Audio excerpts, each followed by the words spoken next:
Hi, and welcome to the Ideal Calibrations How to Calibrate Your Gas Monitor series. Today we're going to be looking at the GasAlert Micro5 by BW. You need the monitor, calibration cup, a 0.5 liter per minute regulator, some tubing, and a cylinder of trusted calibration gas. We use Ideal GasAlert brand here. Now, one thing I like to do first on this monitor is attach the tubing to the regulator immediately. The reason being, for the cal cup on this, it has a really small port, so you need a thinner piece of tubing, and it's a real pain to get it on the regulator here. But that aside, let's start this up. In order to do so, we're going to hold the big green button up here. It has a nice high-pitched 98 decibel alarm, and it'll go into the opening checks. Something to do so you don't drive everyone crazy. Hold your fingers over these two small holes while it goes through the self-test, just in case it likes to give out some loud noises. Okay, self-test successful. It tells you what it's looking for in the LEL. This one's looking for methane. Go through your alarm set points, the TWAs and the STELs, the low alarms, the high alarms. Now it's going through, and this one's automatically spanning the O2. It's getting a nice 0 point for it. Okay, now it gives you a day's next calibration. 365 on all of them. This one's set for being calibrated once a year right now. That's wrong. Still recommend calibrating once every month. Every 30 days is the OSHA spec on this one, and you should still bump test your monitors every day. Okay, now let's start it off. First thing you're going to do is you're going to hold down the bottom left blue button and the down arrow. It'll say calibration starting in the countdown. Go ahead and let go of that one right there. And while this is zeroing out the monitor, it's going to zero all your values. You're going to unscrew your regulator, make it nice and loose. You don't want to screw a regulator into a cylinder that's closed, or it'll jam the room air into your cylinder. Okay, when you hear gas, screw the regulator off. Now you're going to want to screw the cal cup on here. Notice I'm moving kind of quick right here. Now, attach the tubing here, and go ahead and turn on your gas. Notice almost immediately, make sure this is nice and tight, by the way. It is. Notice almost immediately the values will start jumping up.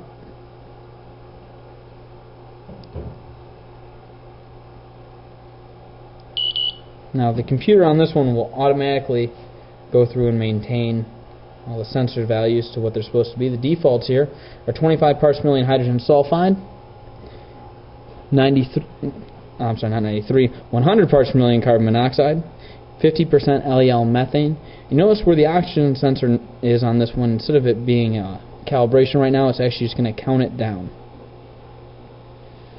And once this gets to 0, it'll be all set. Right now it's at about 90 seconds, so we got some time remaining.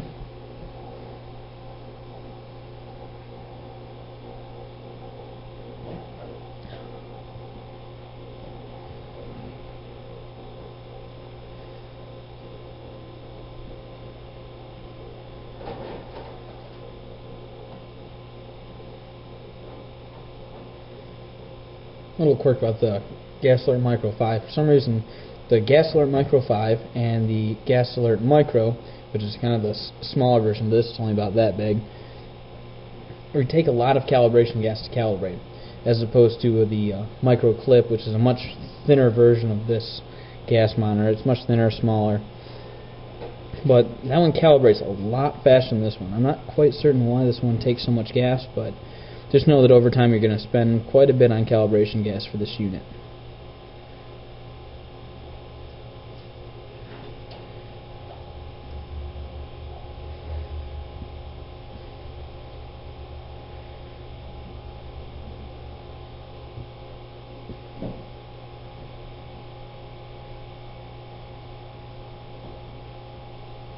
Okay, and it's almost done. It's got about 10 seconds remaining here.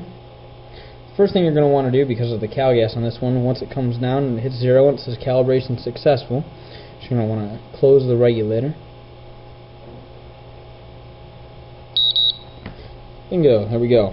And this way we don't lose lose any gas costs on here. Now it's going to come up asking for due dates. We're just going to hit skip. Gas alarms. We're going to hit skip. It's going to save. Now what those two things were is if you want to change, remember that 98 decibel alarm. Okay, take that off there. Fingers over here. And we'll just wait for that to go down. There it goes, much nicer. Okay, put that off to the side there. Now, unscrew the regulator. You never want to leave a regulator screwed into a cal gas cylinder, just in case it tips over. They can bust the valves. Sometimes they react with the inside of the regulator. Unscrew it for the next guy, and then we'll take it apart.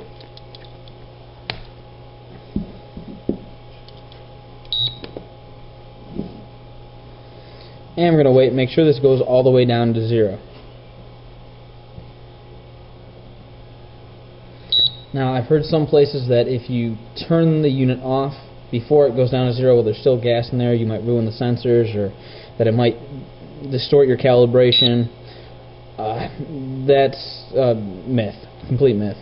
There is a danger if you just calibrate a monitor and then turn it off and then turn it back on and it auto zeros. That can be an issue. So just make sure if you do turn it off that you're going to be putting it away. You're not going to turn it off and then turn it right back on again. Okay, you'll notice the values here now say 0, 0, 20.9, and 0. So that means we're set to go. Let's turn this monitor off. In order to do so, you just hold down the green button. And now release. And we're all set. Okay, and again, my name is James Moore. I'm with Ideal Calibrations. And if you guys have any further questions, anything along those lines, you can reach us at 734-365-7192. It's extension 2. Or you can go to our website, www.idealcalibrations.com, and you can email me at any time at james@idealcalibrations.com.